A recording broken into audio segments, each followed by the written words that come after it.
નમસ્કાર. ચલો આજે વાત કરીએ એ મશીનની જેણે આપણી આખી દુનિયા બદલી નાખી. હા, કોમ્પ્યુટરની. આપણે એકદમ પાયાની વાતોથી શરૂઆત કરીશું.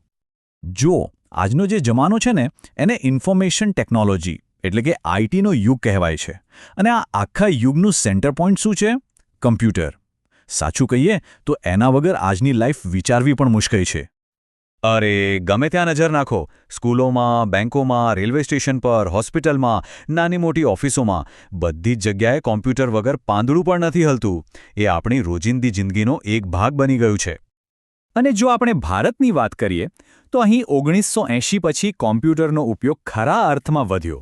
અને આજે તો ડિજિટલ ઇન્ડિયા જેવી મોટી મોટી યોજનાઓનો આખો આધાર જ આ કોમ્પ્યુટર ટેકનોલોજી પર ટકેલો છે.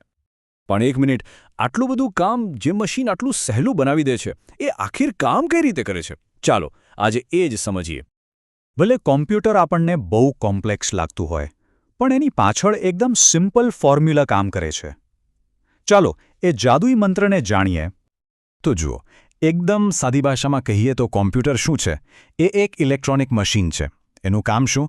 પહેલાં તો એ આપણી પાસેથી માહિતી લે, જેને કહેવાય ઇનપુટ. પછી એ માહિતી પર પ્રોસેસ કરે અને છેલ્લે આપણને કામનું પરિણામ આપે, જેને કહેવાય આઉટપુટ. બસ આખી ગેમ આ 3 સ્ટેપ્સની જ છે: ઇનપુટ, પ્રોસેસ અને આઉટપુટ. દુનિયાનું કોઈપણ કોમ્પ્યુટર હોય એ આ જ ફોર્મ્યુલા પર ચાલે છે. ચાલો એક સિમ્પલ ઉદાહરણ લઈએ.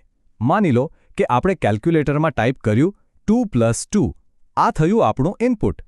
હવે કોમ્પ્યુટર એનો સરવાળો કરશે. એ થઈ પ્રોસેસ. અને સ્ક્રીન પર જે 4 જવાબ દેખાયો એ છે આઉટપુટ. છે ને એકદમ સહેલું?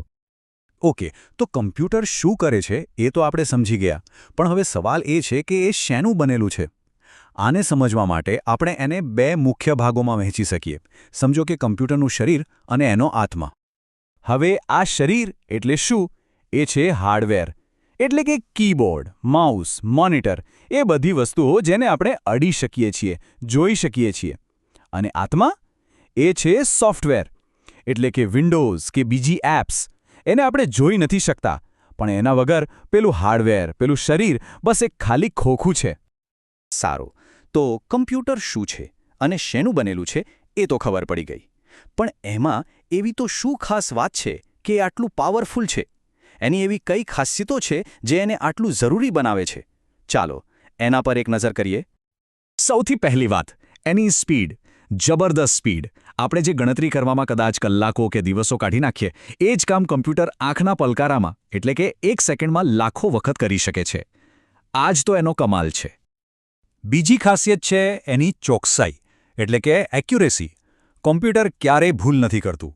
નિયમ સિમ્પલ છે. જો આપણે એને સાચી માહિતી આપીશું તો એનું પરિણામ પણ 100% સાચું જ આવશે. ગેરંટી. અને વાત અહીં જ નથી અટકતી. એની સ્ટોરેજ કેપેસિટી તો જુઓ. કેટલો બધો ડેટા સાચવી શકે છે. વળી એ ક્યારે થાકતું નથી કે કંટાળતું નથી. દિવસ રાત કામ કરાવો. એ વિશ્વસનીય પણ છે. એકનું એક કામ 1000 વાર કરાવો, જવાબ સરખો જ આપશે. અને હા, ઓટોમેશન. એકવાર સૂચના આપી દો પછી આપમેળે કામ કરતું જ રહેશે. ચાલો હવે જાણે કે કોમ્પ્યુટરને ખોલીને એની અંદર જોઈએ. આખરે આ મશીન કયા કયા મુખ્ય પાર્ટ્સથી બનેલું છે? જુઓ, કોઈ પણ કોમ્પ્યુટર સિસ્ટમમાં મુખ્ય 5 ખેલાડીઓ હોય છે. પહેલું ઇનપુટ યુનિટ, જે માહિતી અંદર લાવે છે. બીજું સીપીયુ, જે બધી માહિતી પર પ્રોસેસ કરે છે. ત્રીજું મેમરી યુનિટ, જે બધું યાદ રાખે છે. ચોથું આઉટપુટ યુનિટ, જે આપણને પરિણામ બતાવે છે. અને પાંચમું સોફ્ટવેર, જે આખી ટીમને ચલાવે છે. આ પાંચેયમાં જો કોઈ હીરો હોય તો એ છે સીપીયુ, એટલે કે સેન્ટ્રલ પ્રોસેસિંગ યુનિટ. આને કમ્પ્યુટરનું મગજ કહેવાય છે. કેમ? કારણ કે બધી ગણતરીઓ, બધા નિર્ણયો, બધું અહીં જ થાય છે. હવે આ મગજની અંદર પણ 3 અલગ અલગ ડિપાર્ટમેન્ટ છે. એક છે કંટ્રોલ યુનિટ, જે આખી સિસ્ટમનું મેનેજર છે. બીજું છે એરિથમેટિક લોજિક યુનિટ, જે ગણિત અને તર્કના બધા કામ સંભાળે છે. અને ત્રીજું છે રજિસ્ટર્સ, જે એકદમ ફાસ્ટ મેમરી છે અને જરૂરી ડેટા તરત જ હાથવગો રાખે છે. જ્યારે ડેટા સ્ટોર કરવાની વાત આવે ત્યારે 2 પ્રકારની મેમરી હોય છે. એક છે પ્રાઇમરી મેમરી, જેમ કે રેમ અને રોમ. આને કમ્પ્યુટરની શોર્ટ ટર્મ મેમરી સમજો. અને બીજી છે સેકન્ડરી મેમરી, જેમ કે હાર્ડ ડિસ્ક કે પેન ડ્રાઈવ. આ છે એની લોંગ ટર્મ મેમરી, જ્યાં ડેટા લાંબા સમય સુધી સચવાયેલો રહે છે. અને છેલ્લે ઇનપુટ અને આઉટપુટ ડિવાઇસ. એકદમ સિમ્પલ છે. જે ડિવાઇસ કોમ્પ્યુટરને માહિતી આપે છે, જેમ કે કીબોર્ડ અને માઉસ, એ ઇનપુટ ડિવાઇસ છે.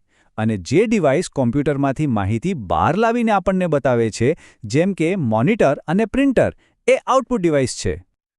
તો અત્યાર સુધીમાં આપણે કમ્પ્યુટર કેવી રીતે કામ કરે છે, એના ભાગો કયા છે અને એની તાકાત શું છે, એ બધું જોયું.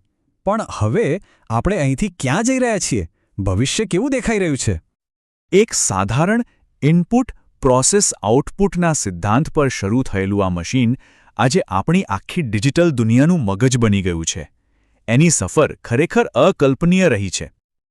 આજે આપણે સમજ્યા કે કોમ્પ્યુટર શું છે, પણ અસલી અને સૌથી રોમાંચક સવાલ તો એ છે કે ભવિષ્યમાં એ શું બની શકે છે.